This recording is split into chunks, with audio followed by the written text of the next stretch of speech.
Assalamualaikum warahmatullahi wabarakatuh. Kami dari kelompok konsumsi. Di sini kami akan menjelaskan apa sih itu konsumsi. Sebelumnya, perkenalkan saya Atta Galunariswari, nomor absen 9. Saya Salsabila Nur Faisa, absen 30. Saya Destiana Zola Putri Baroka, absen 13. Saya Firania Malia Widya Mentari, absen 22. Saya Abilano Dante Syafila, absen 1. Saya Ditya Putra Prastiana, absen 17. Saksikan video kami ya. Hayo, squad di sini siapa yang hobi membaca? Pasti banyak nih squad yang suka baca. Nah, squad tahu tidak kalau membaca merupakan salah satu contoh sederhana kegiatan konsumsi.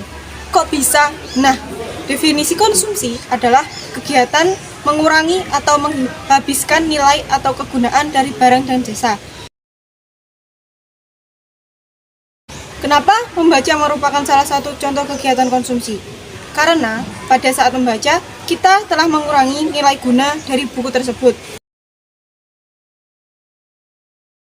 Squad, orang yang melakukan konsumsi itu disebut konsumen. Berdasarkan pengertiannya, tujuan konsumsi adalah untuk memenuhi kebutuhan hidup guna memperoleh kepuasan. Contohnya, jika kita haus, akan terasa puas jika sudah minum. Begitu pula jika kita lapar, akan merasa kenyang jika sudah makan. Suatu kegiatan dianggap kegiatan konsumsi ketika tujuannya untuk memenuhi kebutuhan.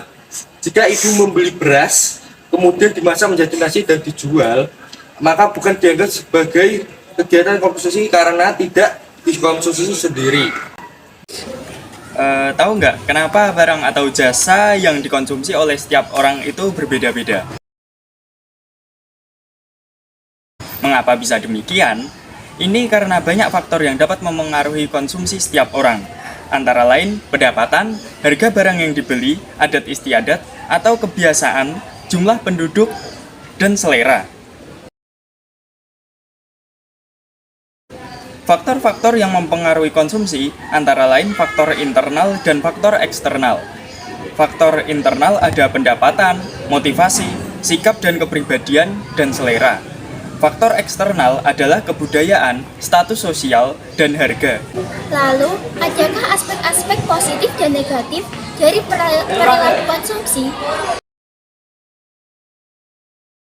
Tentunya ada dong.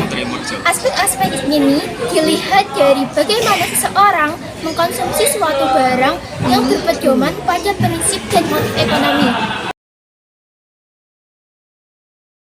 Nah, aspek positif perilaku konsumsi antara lain menjaga keberlangsungan siklus ekonomi baik bagi konsumen maupun produsen. Yang kedua, menyebabkan kegiatan perekonomian menjadi lebih maju. Yang ketiga, arus perputaran barang dan jasa menjadi lebih cepat sebagai konsekuensi atas tindakan konsumsi yang berkelanjutan. Adanya sikap konsumtif yang dilakukan oleh konsumen, sikap ini mendatangkan permintaan yang mendorong perkembangan kegiatan perekonomian.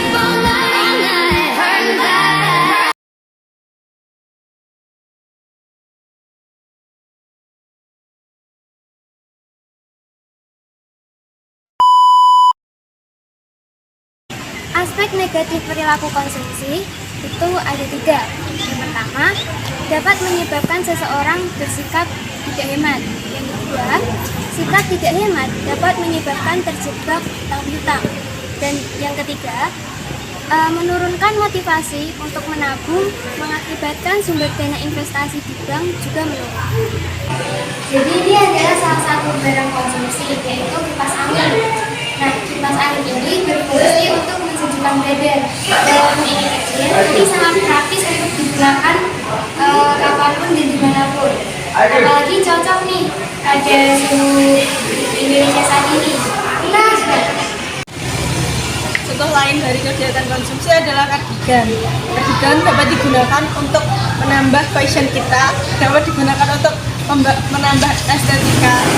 Kardigan ini berfungsi sebagai melindungi kulit kita dari panas matahari dan juga melindungi dari kedinginan hujan.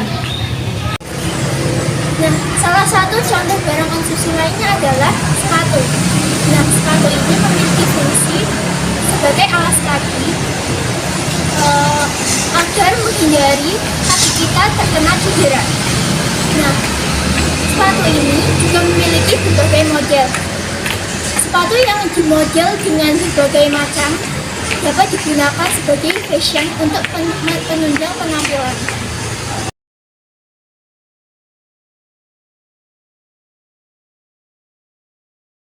HP memiliki fungsi berupa informasi dan komunikasi, dan HP juga banyak aplikasi yang dapat digunakan untuk membantu kebutuhan sehari-hari. Nah, squad, ternyata perilaku konsumsi kita bisa memengaruhi arus perekonomian bangsa loh. Oleh karena itu, selalu menjadi konsumen yang cerdas ya. Oh iya, squad. Selain konsumsi, ada 2 kegiatan ekonomi lainnya loh, yaitu produksi dan distribusi. Coba yuk kalian baca artikel tentang produksi dan distribusi.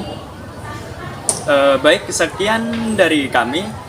Kurang lebih kalau ada salah kata mohon dimaafkan. Wassalamualaikum warahmatullahi wabarakatuh.